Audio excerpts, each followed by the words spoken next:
Assalamualaikum warahmatullahi wabarakatuh. Saya Mahardika Putra Pratama akan mempresentasikan PowerPoint saya dengan tema proses dan teknik penyusunan Renstra. Selanjutnya ada pengertian Renstra dan jenis Renstra.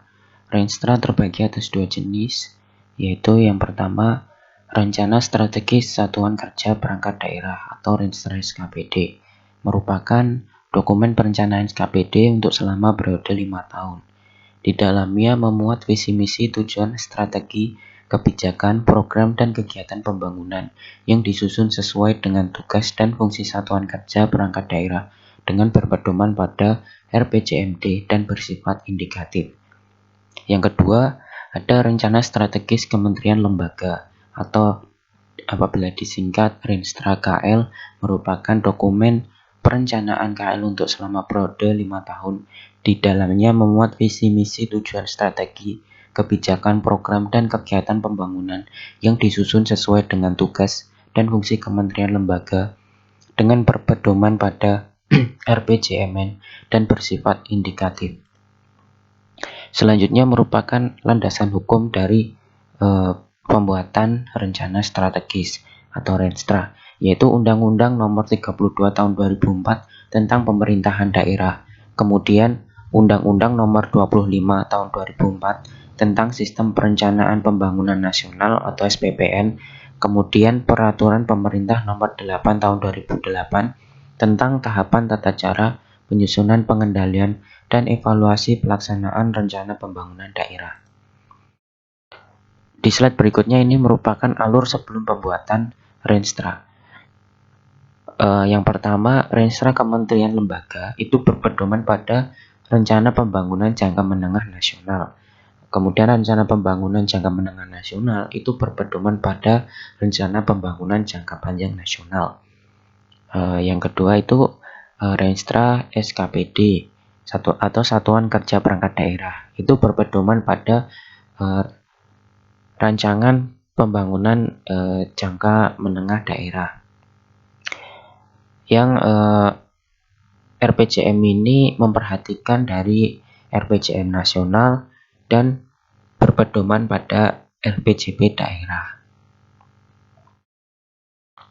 Kemudian di slide selanjutnya yaitu adalah tata cara penyusunan Renstra yang terdiri dari dua tahap. Tahap pertama yaitu mempelajari visi misi dan program kepala daerah atau presiden yang terpilih, yaitu kepala SKPD atau pimpinan KL mengkaji implikasi dari visi misi dan program calon kepala daerah atau presiden terpilih terhadap tugas pokok dan fungsi SKPD atau KL yang dipimpinnya.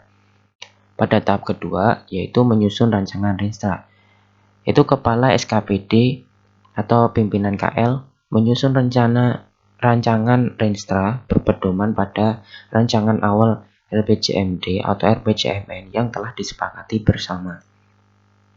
Nah, di slide berikutnya merupakan langkah-langkah penyusunan Renstra secara lebih detail. Yang pertama, Kepala Bappenas atau Bapeda menyerahkan rancangan awal RPJMD atau RPJMN. Kemudian oleh SKPD dirumuskan visi misi programnya. Kemudian setelah merumuskan visi misi program, ada kajian strategis ditambah juga dengan evaluasi dari periode sebelumnya. Kemudian dari kajian strategis ditambah evaluasi yaitu melahirkan penyusunan penjabaran program.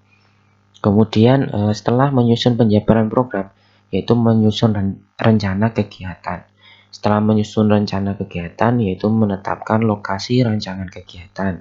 Setelah menetapkan lokasi rancangan kegiatan, Renstra disampaikan lagi kepada Kepala Bapeda atau Bappenas untuk melengkapi dari atau menyempurnakan rancangan RPJMD atau RPJMN.